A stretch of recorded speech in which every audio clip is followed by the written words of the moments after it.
Magandang araw mga kapolitika at welcome back dito sa ating YouTube channel. Sa vlog na ito ay ating pag-uusapan itong update dito sa Miss Cosmo pa rin. Kasi sinusubaybayan at tinututukan natin itong mga kaganapan dito at recently lang is nagkaroon na nga ng pronouncement itong Miss Cosmo na kung saan is kinukuha na nila itong si Kylie Versosa bilang official host dito sa preliminary sa October 2 at the same time sa October 5 para sa finals.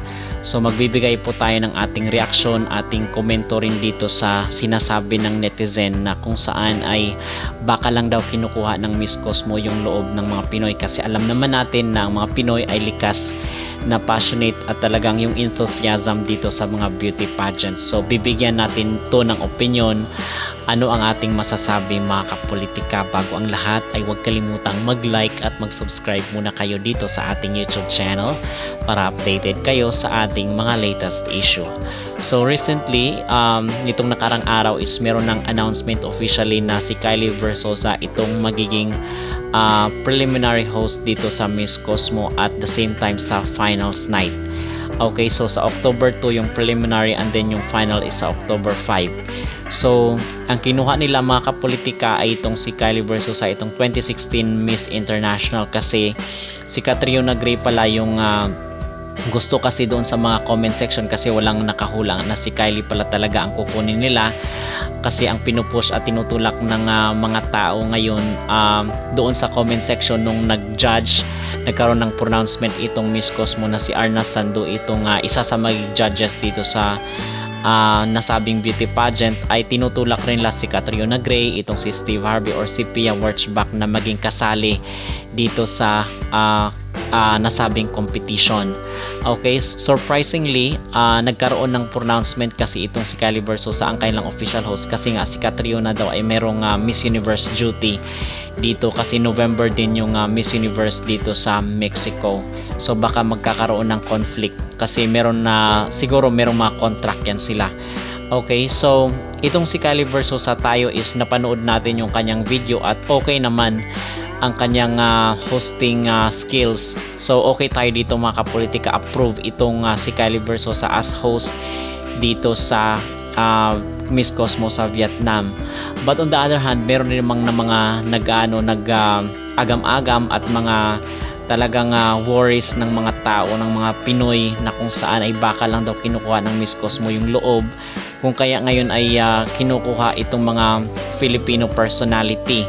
Kasi itong si Kylie Versosa sa Instagram ay meron siyang 5 million followers, at ito naman sa Facebook at sa TikTok ay million din yung kanya mga followers. So ito ay pagpapalawak ng mga fanbase. Of course, kukunin nila yung mga personalidad na may malawak na reach dito sa social media, kasi nagpapalawak nga sila ng kanilang popularity. So ganun lang po yun.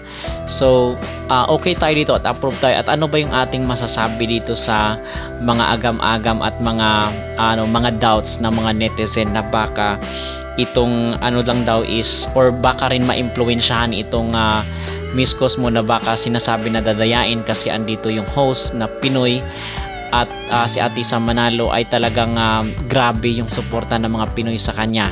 Okay, at kinukuha lang daw yung loob. So para sa atin is pwede tayong mag-expect na ganun, but not to the point, kasi ang maging basis pa rin naman dito is itong kanyang performance sa final. Okay, so maybe kung hindi man siya mananalo, makikita natin na merong mas deserve sa kanya. Okay, kasi tayo naman is hindi natin pinapaboran yung ating contestant. Tayo dito ay fair play lang, patas lang po tayo at pantay-pantay yung ating pagtingin.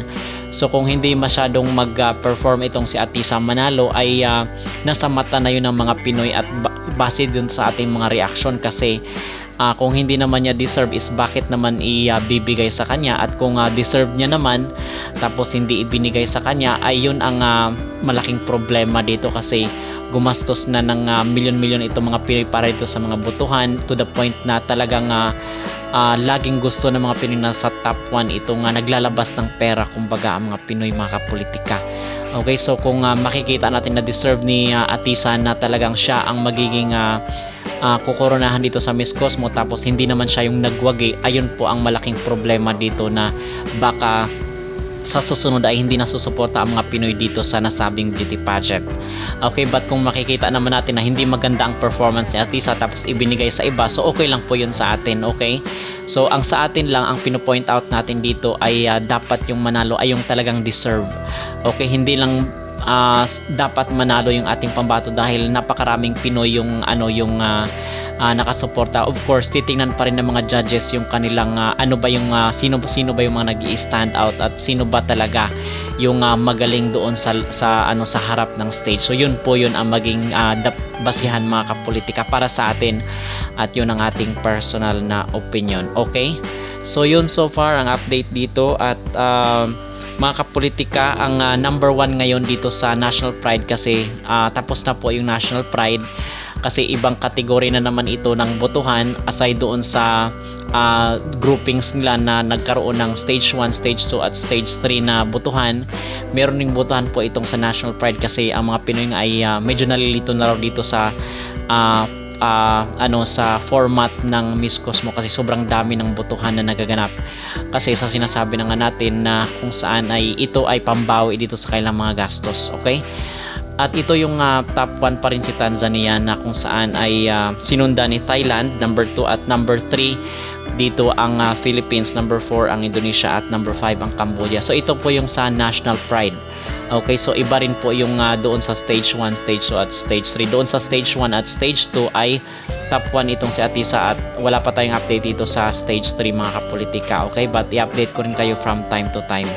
So ano ang inyong masasabi dito sa naging doubt ng isang netizen na kung saan ay sinasabi na baka kinukuha lang daw ng Miss Cosmo ang loob ng mga Pinoy kung kaya kumukuha sila ng mga personalidad na mula sa Pilipinas? Mag-comment down below at huwag kalimutang mag-like at mag-subscribe na rin kayo dito sa ating YouTube channel para updated kayo sa ating mga latest issue.